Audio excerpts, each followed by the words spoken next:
terlalu banyak dramanya, terlalu banyak drakornya, terlalu banyak sinetronnya. Sinetron yang kita lihat. Mestinya kan pertarungan gagasan, mestinya pertarungan ide, bukan pertarungan perasaan. Mulai dari sekarang yang kita pegang betul, nanti jika menang, jangan jumawa. Jika kalah juga jangan murka.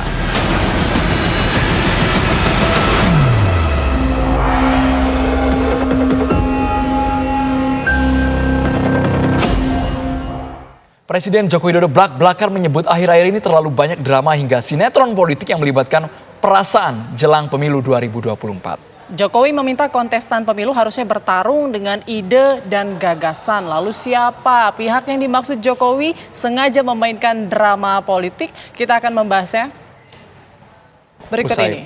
Cuplikan berikut ini. Presiden Joko Widodo menyatakan bahwa terlalu banyak drama jelang pemilu 2024. Hal ini disampaikan Jokowi saat menghadiri hari ulang tahun ke-59 Partai Golkar. Di hadapan para elit partai politik, Jokowi terang-terangan menyebut situasi saat ini lebih condong mempertontonkan tingkah pola bak sinetron. Padahal menurut Presiden, seharusnya kontestan pemilu tidak melibatkan perasaan, tetapi menuangkan gagasan. Karena saya melihat akhir-akhir ini yang kita lihat adalah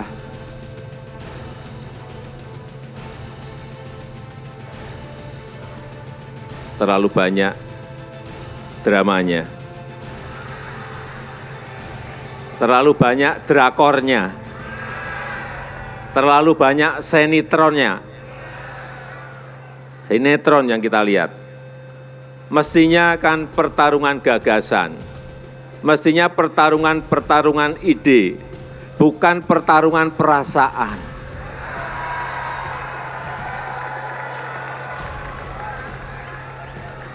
Kalau yang terjadi pertarungan perasaan, repot semua kita. Tidak usah saya teruskan karena nanti kemana-mana. Dan ingat, mulai dari sekarang yang kita pegang betul, nanti jika menang,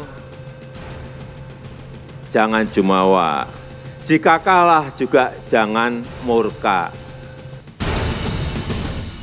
Apa maksud Presiden Jokowi melontarkan pernyataan lebih banyak drama daripada pertarungan ide di tengah kontestasi yang bergulir? Siapa yang disasar Jokowi?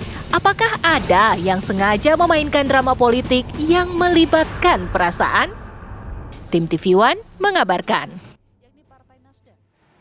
Pemirsa, untuk membahasnya telah bergabung bersama kami ada politikus PDI Perjuangan Bang Deddy Sitorus, kemudian juru bicara TNK, maksud kami TKN, Prabowo Gibran, Mangapul Syalai, dan juga pakar mikro ekspresi Mas Kirdi Putra. Selamat sore Bapak-Bapak. Sore. Apa kabar semua? Baik, alhamdulillah sehat. Mungkin kita ke Bang Deddy terlebih dahulu ya. Bang Deddy, ini sindiran Presiden, drama politik atau sinetron. Ini kemudian publik menduga itu untuk PDIP. Tapi kalau PDIP sendiri tersindir nggak? Atau merasa itu sindiran untuk PDIP?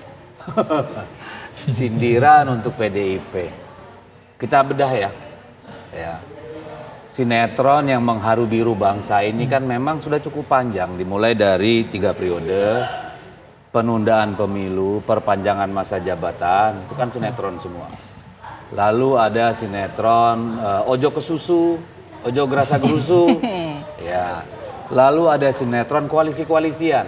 Ada koalisi Indonesia Bersatu, ada koalisi ini itu yang jadinya koalisi bubar jalan banyak. Ini kan sinetron semua. Lalu ada puncak dari segala puncak sinetron politik kita ini, drama Korea kita ini, yaitu apa yang terjadi di Mahkamah Konstitusi. Oke, yang terbaru. Itu adalah puncak dari segala sinetron yang terjadi, sinetron politik di negara kita ini. Ya, terkait putusan Mahkamah Konstitusi, soal Mahkamah Keluarga dan seterusnya. Lalu soal pencalonan Gibran. ya, yang bilang saya patuh dan taat, ikut garis partai, lalu lompat, ya. Sibuk orang bertengkar, siapa yang lebih didukung oleh Pak Jokowi, sinetron lagi. Jadi sampai hari ini sih saya melihatnya, semua sinetron politik, drakor politik yang terjadi ini, itu terjadi di lingkungan Pak Jokowi, bahkan mungkin Pak Jokowi sendiri. Jadi saya melihat kalau tweetan orang katakanlah postingan orang di media sosial ini Pak Jokowi sedang nyindir siapa ya? Jangan-jangan nyindir dirinya sendiri. Mungkin beliau produsernya, dia juga sutradaranya, dia juga aktornya, dia juga yang punya production house-nya. Ya ini kata-kata orang di media sosial loh. Tudingan Bang Deddy serius ini Bang, karena Jokowi tadi bilang kalau ini drama yang diperpanjang repot nanti kalau saya panjangin. Makanya saya berharap Pak Jokowi nggak usah lagi mancing-mancing. Udah kerja aja Pak Jokowi sampai akhir jabatan. Urusan politik serahkanlah pada partai-partai Ini nggak usah mancing-mancing berarti terpancing atau? Loh kan pernyataan beliau itu kan seolah-olah menuding, kalian aja menuding PD Perjuangan, padahal kita nggak merasa tertuding. Kan kita mengikuti sosial media juga. Ketika kami mengelaborasi, coba buka semua headline media massa. Coba periksa semua For Your Page di TikTok. Lihat di lini masa Twitter. Yang diributkan orang apa sih? Kan itu kan semua. Mulai saya sebut tadi 3 periode, lalu perpanjangan masa jabatan, lalu penundaan pemilu, terus Gibran jadi maju wakil presiden. Enggak. Koalisi Indonesia Bersatu dan seterusnya. Itu kan drama-drama politiknya. Lalu Pak Presiden mengatakan jangan bawa perasaan. Gini loh, Pak Jokowi ini saya harus akui, walaupun saya masternya itu komunikasi politik dan campaign management, saya harus akui Pak Jokowi ini hebat. Bagaimana dia bisa selalu menarik, dia menjadi epicentrum pembicaraan publik. Ya, jadi saya melihat bahwa Pak Jokowi memang sedang memainkan sesuatu nih di sini.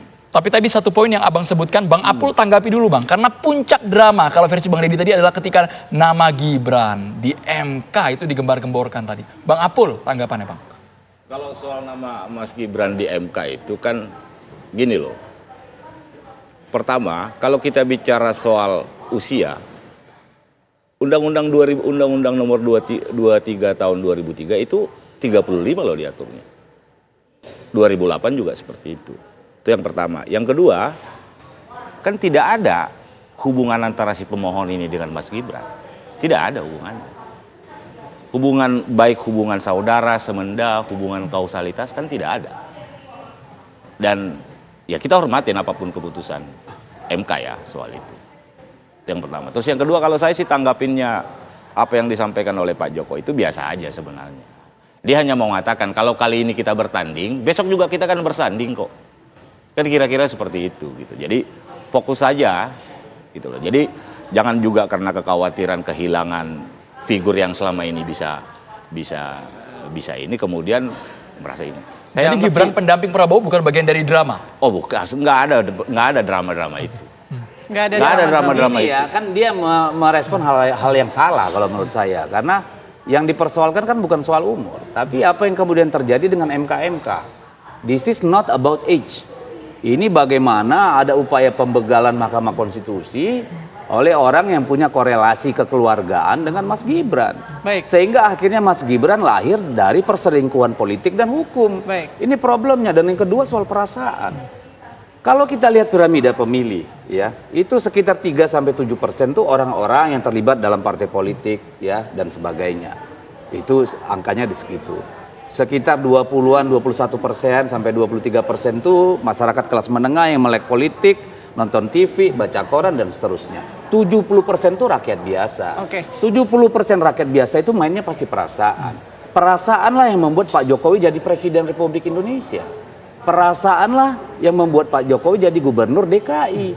Karena hanya perasaan yang bisa menggerakkan hati dan pikiran rakyat. Sehingga Jokowi dari Solo dengan elektabilitas di bawah 11% bisa jadi Gubernur Jakarta.